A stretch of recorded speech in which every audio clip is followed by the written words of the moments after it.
Over the last century in Japan, more and more people have been leaving the countryside for big cities. With the overall population aging issue in the land of the rising sun, rural areas of Japan are lacking workforce, especially for highly laborious types of work such as farming and agriculture. Even if the national government and prefectures make a somewhat huge effort to make the countryside appealing to people, it's becoming more and more rare to find young people living in remote mountains of Japan. Today I'll tell you the story of Hattori, a young Japanese entrepreneur holding a small organic shiracha/hakucha white tea and kocha brown tea business in Nara prefecture, Japan. I will share with you what he told us about his business choice, challenging he's facing, what he wishes for the future, as well as some tips if you also want to start a small business in the Japanese countryside. If you're new to this channel, hello! Welcome to the Yakuza family. My name is Ila. I go by Crazy Ila on my digital platforms. I live in a beautiful land of the rising sun, and every week I post a new video about life in Japan in different formats. Indoor interviews, street interviews, chat and story time, tips and travel vlogs, and even more. If you feel like this is something you'd be interested in, I highly suggest you subscribe and press the notification bell to enjoy more content like this on a regular basis. And if you're a returning Yakuza, welcome back! Thank you for the trust. I hope you enjoyed this one too.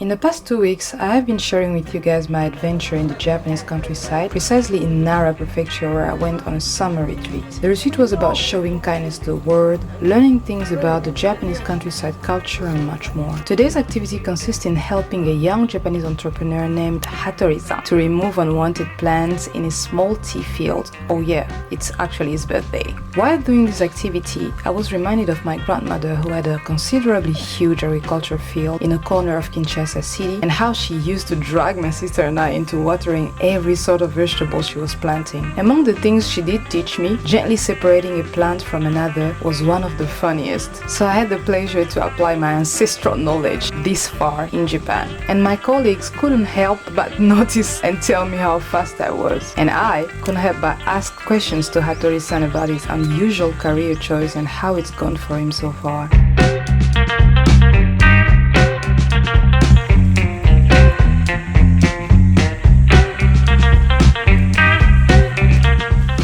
When you hear the word entrepreneur in Japan, you often think of Fukuoka. Fukuoka has been one of the leading cities of Japan in entrepreneurship and has recently emerged as a powerful startup hub that's changing the Japanese economy. Fukuoka Regional Immigration Bureau became the first entity in Japan to begin offering short-term business manager visa, also known as startup visas. To me, if Hattori-san was in or from Fukuoka, I'd probably be less intrigued. But he was born and raised in Shizuoka, more than 300 kilometers far away from Nara. So what brought him to Nara? Simply put, it was a business decision. See, the thing is, Shizuoka is known for its huge green tea plantations. It's Japan's largest green tea producer, holding 40% of the nation's production. As you can imagine, there are many large and small-scale companies in the green tea business there. Hattori-san, in his entrepreneurial mindset, wanted to create something a little different. He had basic knowledge about tea cultures, but thought the prefecture was already crowded with the same type of businesses. So he thought, why not plant a different type of tea then?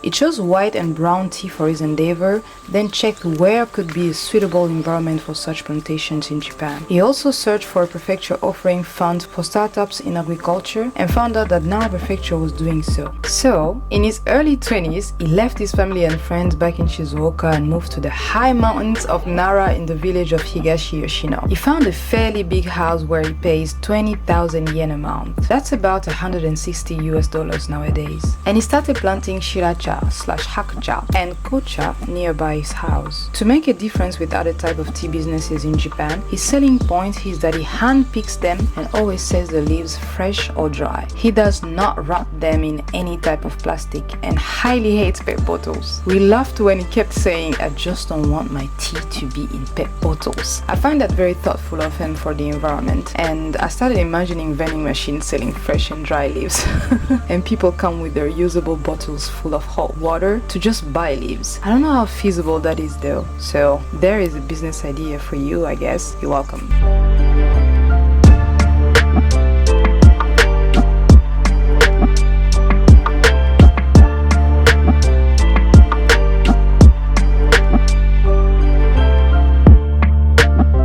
Nara is no different than Shizuoka in the sense that there are just not enough people around to be potential clients, especially for something that isn't well known. So instead of waiting for clients to come and buy his tea, he goes to them. Driving his minivan, he knocks at as many doors as he possibly can, families, cafes, and tells them the merit of his product. Talking about multitasking, I bet he thought of being just an agricultural dude, but now he also has to deal with sales and marketing. Bravo, I say, because he's doing it.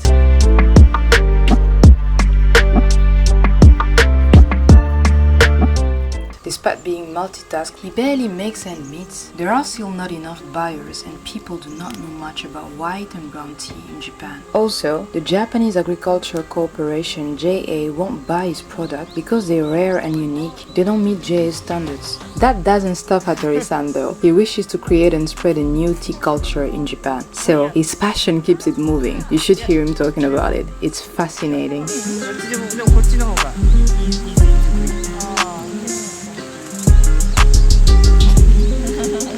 And this is why you should support small local businesses everywhere you travel to. It always has a bigger impact than you actually can imagine. If you ever go to Higashi Yoshino someday, visit Hattori-san. I'll share the e-commerce website where he's selling his product in case you want to enjoy organic, pesticide-free tea, and the link to his Instagram if you want to get in touch with him, his work, or just say hi.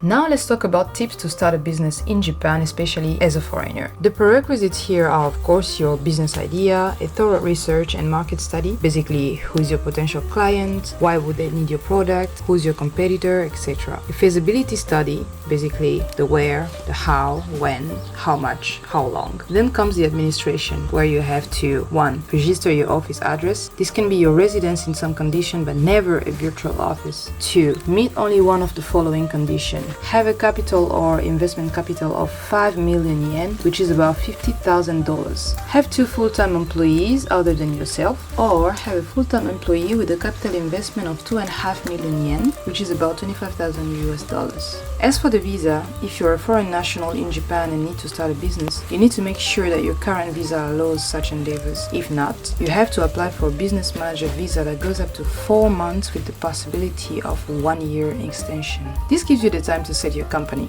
I hope. You can also obtain a startup visa, which is not much different from the previous one, except it lasts just a little bit longer, 6 months with the possibility of 1 year extension. And it's limited to some areas such as Tokyo, Hiroshima Prefecture, Aichi Prefecture, Sendai City, Niigata City, Imabari City, Fukuoka City, Kyoto, and Hokkaido. The government keeps updating the list, so we're optimistic that it's going to be a national opportunity very soon. Note that there are only 4 types of business structures in Japan: corporation, LLC, general partnership, and limited partnership. So choose what works for you after doing some research. I've read that gender also plays a certain role when it comes to starting a business in Japan. I'll link the findings of these researches down below. My personal opinion is that you should speak Japanese fluently, or at least try to learn, and do some research about local business culture, business manners, and available governmental and prefectural support for your line of business. Make sure you make connection with the local who has the same hustling mindset as you. It's always an advantage. There's also an amazing platform named Startup Lady, helping to start businesses in Japan. All necessary links will be in the description box of this video. I wish you very good luck and courage in your journey of starting a business in the land of the rising sun, if you're considering it, of course. And thank you so much for watching this video. If you liked it, join the family of Yakuza by subscribing and make sure you hit the notification bell so that you can be notified every time I upload a video. Also, share this video with your network for knowledge. Thank you. Watch your blue eyes fade to gray